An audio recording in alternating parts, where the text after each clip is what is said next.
This story doesn't begin at the beginning. It begins somewhere in the middle, somewhere between intention and action. A book chosen, a cozy space, a note written to a stranger whom I will never know. Dear reader, nonviolence often feels like a grand idea made in the history books. But maybe it lives in smaller things too. Sharing stories, trusting strangers, believing that kindness is worth passing along. I'm sending this book out into the world. Peace and love, Kathleen. That moment right there was not the challenge itself. In fact, it was the seed. It was a reminder that the world is bigger than my anxiety, and that even small acts can shift the way that I move throughout the day. And from there, the real challenge began.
Welcome back to Anxiety on Purpose, kind of.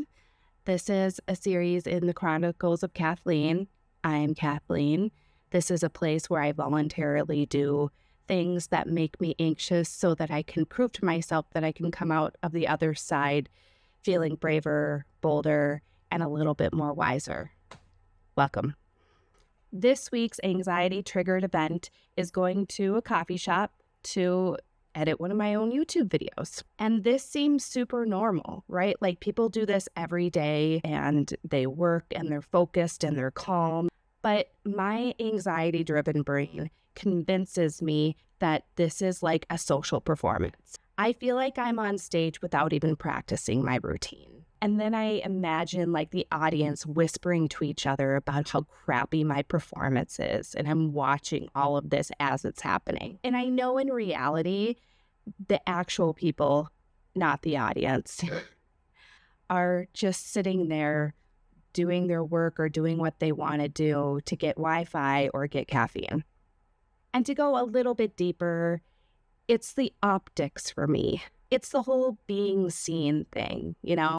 Editing a video by myself in public feels kind of vulnerable and intimate. It feels like a stranger is like looking over my shoulder to read my diary as I'm writing it. And it feels that way to me because this project feels very personal. So I feel really vulnerable when I am out doing it in real time. And to go even a little bit more deeper and be a little bit more vulnerable, because that's what this whole channel is about, I have historically had a really tough time just taking up space as a human being. I tend to shrink within myself and stay quiet. It's like I'm trying to avoid to be noticed. And I've done this since I was a kid. This is deeply ingrained in me. I was unbelievably shy as a child. I mean, I would avoid talking to any kind of stranger in any modality, whether it was like through a chat or in person or, God forbid, on the phone. That was the worst. It still kind of is. I mean, my brother used to take my food order for me at a restaurant. I mean, that's pretty bad. So yeah, it's pretty deeply ingrained in me. I mean, now I obviously can order at a restaurant by myself. I talk to people on the phone. I'm much better now. I'm not a little kid anymore. But there's still some of that there. It's like a part of me feels like I haven't earned the right to feel seen and heard, or like I'm bothering people by giving an opinion or asking for something or taking a food order, even though that's literally their job. Sounds so silly. I mean, that only scratches the surface, but I feel like the rest of that conversation just needs to be saved for my therapist. Well, that was a glimpse into my psyche. All right, enough of that. Moving on. So today is about giving myself permission to just exist in public without apologizing for anything. To sit there, to take up space, to be a human being, to be a consumer in this world, and to have a purpose while I'm there. To be a person, to do a thing in a public place is something that I should be able to do. Even if my brain is just narrating doom in the background, I want to stand tall and speak with confidence and just be okay with being noticed. So here's how I'm going to do it. Every day I write down in my journal. I write one thing I'm proud of the day before, one thing I'm looking forward to that day, and any challenges that might come up throughout the day. So as you can see, I put yesterday, I'm proud of being the friend that I wanted to be to someone. One thing I'm looking forward today is dropping off a book somewhere. Now, I haven't gotten into that yet, but I will get into that in a second. And then the challenges that I faced today is obviously editing in the coffee shop. Things that I can do to combat this is to use coping skills that I've developed throughout my life, focus on the content, not other people around me, trying to find a more isolated spot. And I know that might not be in my control. I might be in a space that's just not as isolated as I'd like to be. So I have to prepare my brain for that as well. And I just really have to focus on staying in control of what I can control, because I can't control other people, but I can control myself. And that's pretty powerful. So that brings me to one more thing that I'm going to do today to kind of help me out with this whole system. I'm going to do something that makes me feel just a little bit more confident in myself. It's an act of service. Now, I picked out a book that I own. It's about the power of nonviolence. I've had this on my shelf for quite a while now, and I haven't read it in a while, and I don't think I'm going to read it again just because I have so many books in my queue that I just don't see myself getting to it anytime soon. So I thought it would be fun to write a little note in here and then drop it off at one of those free little libraries that you see in neighborhoods. I really like the idea of writing a little positive message that I can just put out into the world, even if I don't know if someone's going to read it. And it's a message that I really believe in, which is about nonviolence. And acts of kindness really make me feel braver, weirdly enough. Helping someone, even if it's anonymous, kind of gives my brain a little bit of a boost and kind of tells itself like, hey, you're not a burden. Actually, you're helping someone and you're actually putting some good into this world. And the funny part is I will never know who gets the book, which is actually how I think I want it to be. It's totally incomplete. It's like an unfinished sentence. It's kind of like not everyone needs closure for things to be meaningful. And in this story, I would just rather not know the end. And I'm also very aware that this totally contradicts my fear of strangers. I'm terrified of interacting with people that I don't know, yet I will go out of my way to help people that I don't know, or at least give a little bit of an act of service. Anxiety is wild. I mean, we could analyze this all day long, but we just simply don't have the time. So that's the plan. Drop off the book, go to the coffee shop, do my work, don't let my brain spiral, come back, feel accomplished on the things that I did. So let's go be anxious intentionally. How many times have I told you how I'm feeling inside?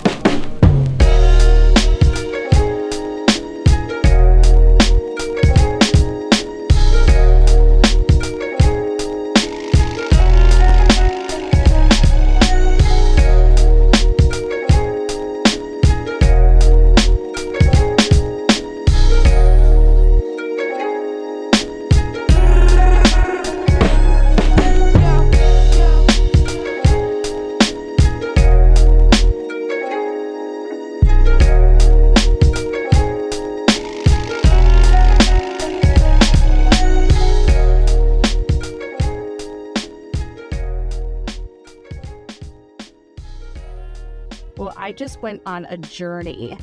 I found a website that had little free libraries in the area, and then when I went to them, they weren't there. I went to 3 different places and I couldn't find one. So finally, I went in the direction of the area where the cafe was, and I looked for one around there, and I finally found one. So it's right behind me. I'm going to put the book in that one.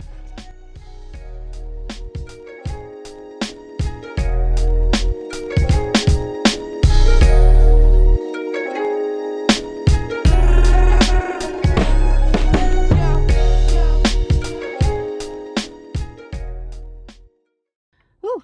All right, done. Let's go to the coffee shop.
You guys, that experience brought out way more emotions and thoughts than I thought it would. Let me just start from the beginning. So I sit down in a booth at the coffee shop by myself, and I felt pretty comfortable there. But I was surrounded by a bunch of younger people. I would guess that they were in their very early 20s. And they all seemed to be friends with each other. There were a ton of them. They were coming in and out of the building. Some of them worked there, and some of them had worked there, but were working on their own projects at the time, just in their free time. Some, I think, were friends kind of going in and out. And for some reason, this just brought up emotions in me that I did not at all expect. I found myself just observing these tiny interactions around me, and they were all really positive, nice interactions. One girl that didn't know the other had complimented her haircut, and it was adorable. It was a cute little bob, and maybe I'll cut my hair like that. But it was a really sweet and gentle, cute, natural interaction that was really nice to see. And later on, those two talked again, and they were talking about projects that they had been working on and what they wanted to work on. And they even exchanged numbers so that they could be friends and connect on a project later on. So there are a bunch of little interactions like that. And you would think after that I would leave feeling uplifted and hopeful and light. But I didn't. I left feeling sad and kind of heavy, actually. And nothing bad happened. It's just, it brought up these emotions of like nostalgia and longing and grief in there that I didn't really know that I had inside of me. And I realized that these are kind of core emotions of aging that just kind of sneak up on you in different scenarios. So first, the nostalgia came. I mean, I am a very nostalgic person. My house is filled with things that remind me of a trip or a person or that I got from someone. There's always an event that is connected with the things in my house, and I really love that. But this kind of nostalgia was a little bit more negative, I would say. I think I was nostalgic for not youth, but the mindset that youth brought me when I was younger. That feeling of invincibility and that feeling of freedom and just possibilities ahead. I mean, you had your whole life ahead of you when you're young, and anything could really happen. And all of a sudden you snap your fingers and you're almost 40. Time just goes by really fast. And watching those 20-somethings collaborate and communicate with each other, it stirred something in me. It made me think about the roads that I didn't take in life. It made me think about what I could have done or what I should have done in my 20s. Think about the person that I could be now if I did take that road. Which brings me to the next emotion, which was grief. And it's not really regret, but it's kind of like this mourning that I had for these versions of myself that were never able to exist. You know, I didn't spend my 20s creating these creative connections. I wasn't building or creating or collaborating. I mean, I partied, I drank, I was social, I floated.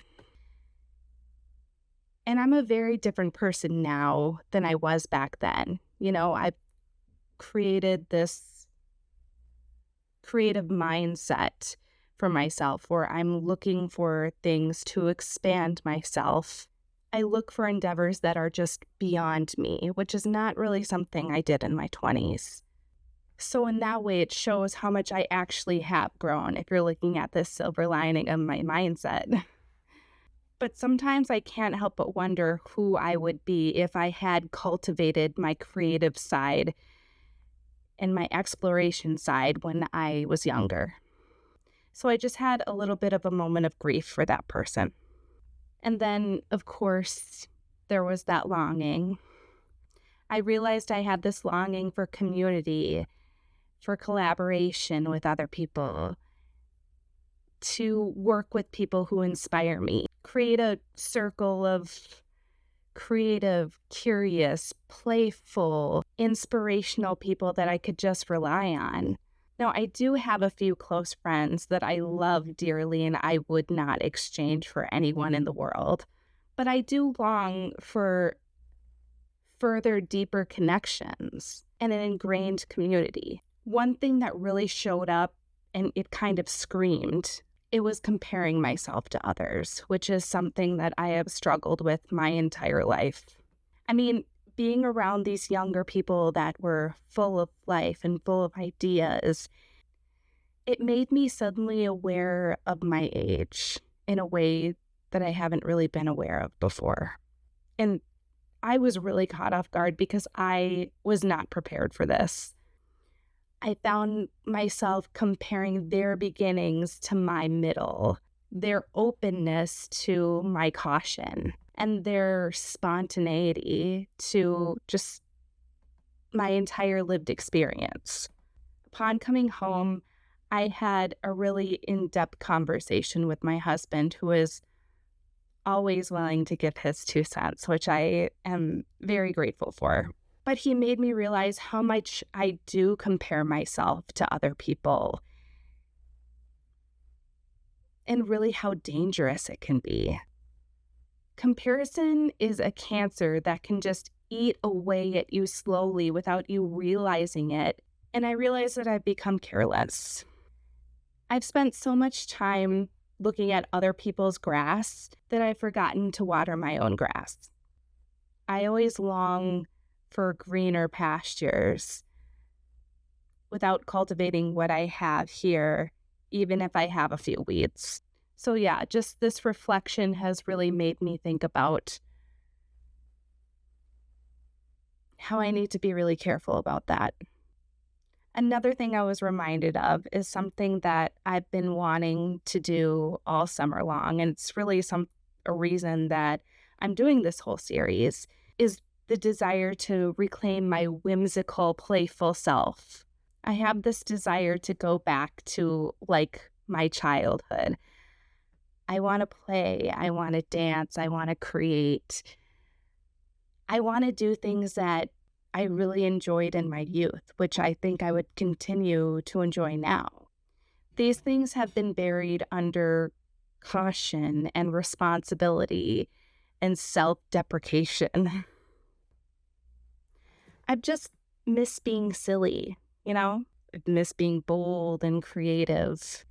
And I have this desire to connect that version to my current version of me. And kind of woven through all of this is a feeling of like cynicism and hope at the same time. Aging has a way of making you feel more cautious, realizing how fragile life could be.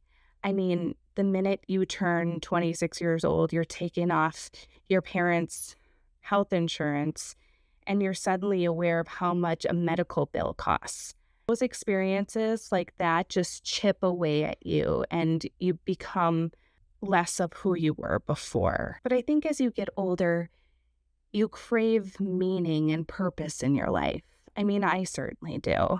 What I keep going back to and what seems to be a theme in this video is like creativity, connection, and community. And I felt all of those things sitting in that booth. I swear to God, I was actually getting work done too. So yeah, the coffee shop trip wasn't just about my anxiety. It never really is. It's what's beyond that. What is the vessel of that anxiety? And what came up today were those feelings of nostalgia, grief, of longing, of curiosity, of hope, comparison, community, whimsy and cynicism, kindness, and giving myself permission to be seen and connect with that version of myself, that version that made me feel alive and effortless again. And I feel like that's the real challenge. I mean, it's not the coffee shop. It's really learning to stop comparing myself to other people, to stop longing for greener grass, and to start tending to my own life with even further intention. I mean, it's messy, it's imperfect, and everything has weeds. I'm still trying to figure out what fully showing up to my own life means. And it's the most anxious on purpose thing that I can do. Please tell me I'm not the only one with these feelings. I can't be the only late 30-something out there feeling this way. Please don't make me feel alone, and comment below if you've experienced these kinds of feelings and how you deal with them. How do you show up fully for your own life, and what does that mean for you? Thanks for joining me today. I'll see you next time.